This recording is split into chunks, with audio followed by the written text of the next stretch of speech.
Good afternoon students, this is Rajkumar Yadav और आज मैं आपको एक और टॉपिक, नया टॉपिक प्रोबेबिलिटी से लेके आ रहा हूँ और वो है, मैंने लिखा हुआ है यहाँ पे theorem of total probability.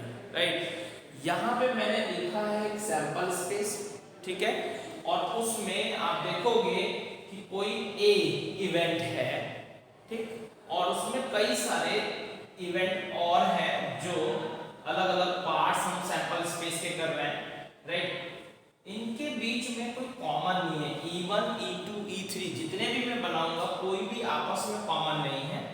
Right, like that. और आप देखोगे तो ये E4 हो गया और ये सारा E5 हो गया एंड सो ऑन। इस तरीके से हमने इसके पार्ट्स कर लिए पूरे सैंपल स्पेस के और हमें फाइंड क्या करना है, ए की प्रोबेबिलिटी। तो अब बात यह है कि ए की प्रोबेबिलिटी निकालते कैसे हैं, फाइंड कैसे करते हैं।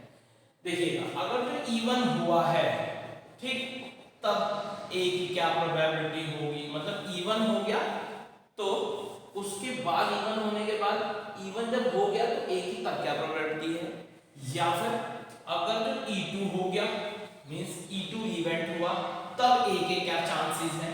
मतलब जितने भी चांसेस होंगे अलग अलग इवेंट्स के होने से, तो जो वो आएगा सबका सम वो टोटल प्रोबेबिलिटी कहलाती है। ठीक, तो ये हमें एक थ्योरी के अकॉर्डिंग इसको हम प्रूव भी कर सकते हैं। ये सारा का सारा शॉर्ट में इसको आप लिखते हो PEI into PA upon EI। Right, ये चीज आप यहां पर लिख सकते हो। तो ये कहलाती है total theorem of total probability. Right, अब इसका प्रूफ अगर जो करने जाओगे तो बहुत सिंपल है, बहुत सिंपल है। आपको मैं इस एनसीईआरटी बेस्ड है सारा, लेकिन आपको मैं थोड़ा सा सिंपल कर देता हूँ। और वो क्या, आप देखोगे कि यहाँ पर मैंने कई सारे पार्ट्स करे थे, तो अगर जो मैं ए का इंटरसेक्शन एस से देखूं तो वो ए ही होगा, है ना। ए का एस के साथ इंटरसेक्शन, एस तो पूरा हो गया और एक छोटा सा, इन दोनों का इंटरसेक्शन ए होगा ना, तो ए को मैं ए इंटरसेक्शन एस लिख सकता हूँ। और जैसा कि मैंने बताया, यहाँ पर एस को मैंने कई सारे पार्ट्स में डिवाइड कर लिया, E2, और इनमें कुछ भी कॉमन नहीं है। ये आपको ध्यान रखना है कि कोई भी कॉमन नहीं है। E2, E3, E4 and so on. Right, ये लास्ट तक होगा सारा का सारा। अब यहाँ पर मैं इस S को लिख रहा हूँ, ये डिसजॉइंट सेट्स कहलाते हैं। जब कोई भी कॉमन ना होगा, E1, E2, E3, E4 इन सब में कोई भी कॉमन नहीं होगा, तो इनको डिसजॉइंट सेट्स बोलेंगे। राइट, पेयर वाइज डिसजॉइंट्स है, मतलब आपस में कुछ भी कॉमन नहीं है इनका। E2, E3 मैं इस तरीके से लिख रहा हूँ and so on, you can see that. तो अब इसमें E intersection E1, A intersection E1, right, फिर union A intersection then E2, आप लिख सकते हो इसको बहुत इजीली, A इंटरसेक्शन E3। मैंने इसको इसका एक तरीके से डिस्ट्रीब्यूटिव प्रॉपर्टी इसमें लगा दी और ये A। अब मेरे को P ऑफ A लिखना है। राइट, तो अगर जो मैं प्रोबेबिलिटी लिखना शुरू करूंगा तो PA intersection E1 plus PA intersection E2 and so on. Right, क्योंकि आप देखते होंगे अगर जो मैं कहता हूं कि PX यूनियन Y का अगर चाहिए तो वैसे तो PX होता है, अगर जो आप देख पा रहे होंगे तो PX होता है प्लस PY होता है और माइनस PX इंटरसेक्शन Y होता है। हमने पढ़ा है प्रोबेबिलिटी का फॉर्मूला लास्ट ईयर में 11th में भी। लेकिन यहाँ पे क्योंकि आपस में कुछ कॉमन नहीं है तो इसको जीरो लिख दिया, तो PX प्लस PY।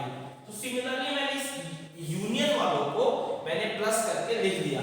इंटरसेक्शन वाला पार्ट जो दोनों का होता है वो जीरो है क्योंकि डिसजॉइंट सेट्स है। अब ये आपने लिख दिया यहाँ पर। अब आपको पता है कि मल्टीप्लिकेशन जो थ्योरम हमने अब पढ़ी है लास्ट वीडियो में, उसमें आप देखोगे कि PE1 इंटू अगर जो E1 कोई इवेंट हुआ तब A की प्रोबेबिलिटी क्या होगी, तो that is E1 A upon E1। मतलब ये you can write like that कि P1 into PE1 into PA upon E1। इसको क्या लिखेंगे बेटा, PE2 इंटू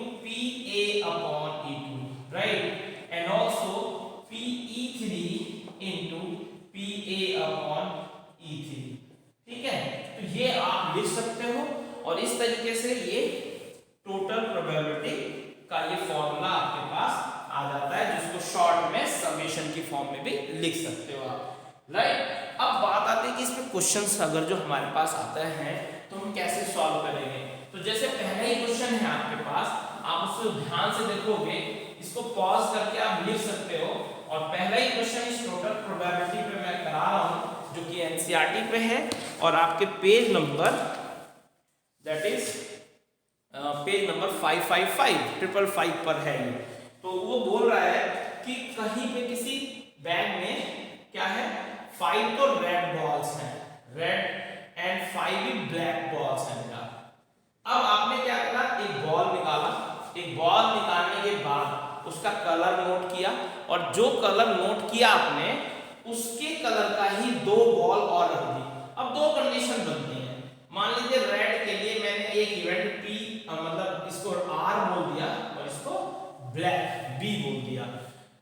तो अगर जो R निकला होगा तो फिर 5 + 2 रेड बॉल और डालनी पड़ेगी और अगर जो ब्लैक निकला होगा तो 5 + 2 ब्लैक अब हो जाएंगे। टोटल बॉल्स जो हो जाएंगी ये 7 + 5 और ये 5 + 7। आप समझ रहे हो, मतलब कि शुरू में रेड है, अगर जो 5 + 2 7 लिख दिया मैंने +2 और यहाँ पर ब्लैक बॉल 7 हो गई, कोई बात नहीं, अभी रेड 5 है। टोटल बॉल्स जो होंगी वो 12 हो गई।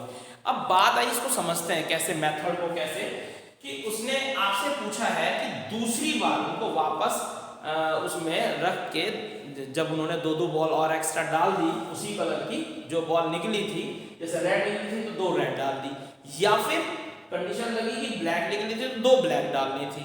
ये काम करने के बाद अब फिर से बॉल कितनी हो गई उसकी, आप देख सकते हो, या तो 12 बॉल इस कंडीशन से हुई होंगी या इस कंडीशन से। तो अब कह रहा है कि अब एक बॉल निकाली गई, जो दूसरी बॉल निकाली गई वो बॉल रेड हो, इस बात की प्रोबेबिलिटी पूछ रहा है, राइट।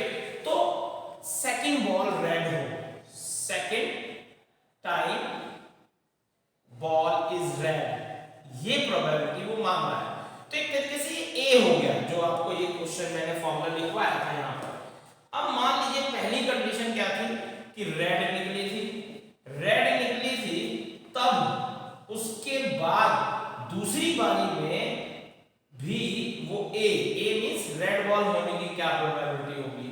और या फिर ये हो सकता है कि पहली बार में ब्लैक निकली हो तो फिर दूसरी बार में, अगर जो पहली बार में ब्लैक निकली थी तो दूसरी बार में रेड क्या होगी। इसको आप फिर से समझ लो, अगर जो रेड निकली थी तो फिर ए की क्या प्रोबेबिलिटी है, अगर जो ब्लैक निकली थी तो यहां पर ब्लैक निकलने के बाद ए की क्या प्रोबेबिलिटी होगी, राइट। तो this was the formula for that.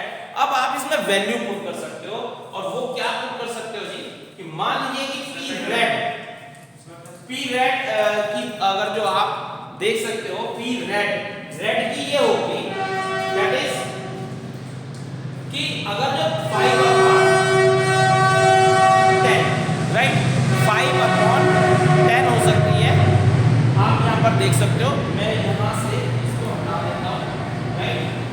What is that, 5/10 into, अब क्योंकि बॉल हो गई थी आपके पास यहाँ पर, ये आपकी 2 बार ना होना है प्लीज, इसको आप एक साथ लिख सकते हो, PA/P और PA/R। तो यहाँ पर रेड अगर जो निकल गई होगी तो अब ए की यानी कि दूसरी बार रेड होने की क्या बनती है, 12 बॉल तो टोटल है और रेड निकली थी तो 2 रेड और डाल दिया आपने, तो 2 रेड डालने पे ये कितनी हो गई, 7, राइट। इसी तरीके से या फिर ऐसा हुआ होगा कि पहली बार में ब्लैक निकली हो, फिर जब ब्लैक निकली होगी तब दूसरी बार में रेड, तो रेड तो अभी भी 5 है क्योंकि ब्लैक निकली थी तो 2 ब्लैक और ऐड गई थी, तो वो हो गई थी ब्लैक 7, लेकिन अभी भी रेड उतनी है। तो ये हमारी प्रोबेबिलिटी बनी। अब 10 × 12 हमने एलसीएम ले लिया, 35 + 25, राइट, 5 और 5 10 हो गए, 3 और 2 5 और 1 6, तो 10 × 12 हो गया, राइट। 12 5 = 16, तो 1/2। तो ये प्रोबेबिलिटी आपकी इसकी टोटल प्रोबेबिलिटी पे है, इसका आप आंसर फाइंड कर सकते हो। बेसिक मैंने ये कोशिश करी कि आपको ये टॉपिक समझ में आ जाए, राइट। तो आप समझ में आ गया होगा होपफुली। तो आप मुझे और भी कमेंट बॉक्स में डाल सकते हैं। Thank you, all the best.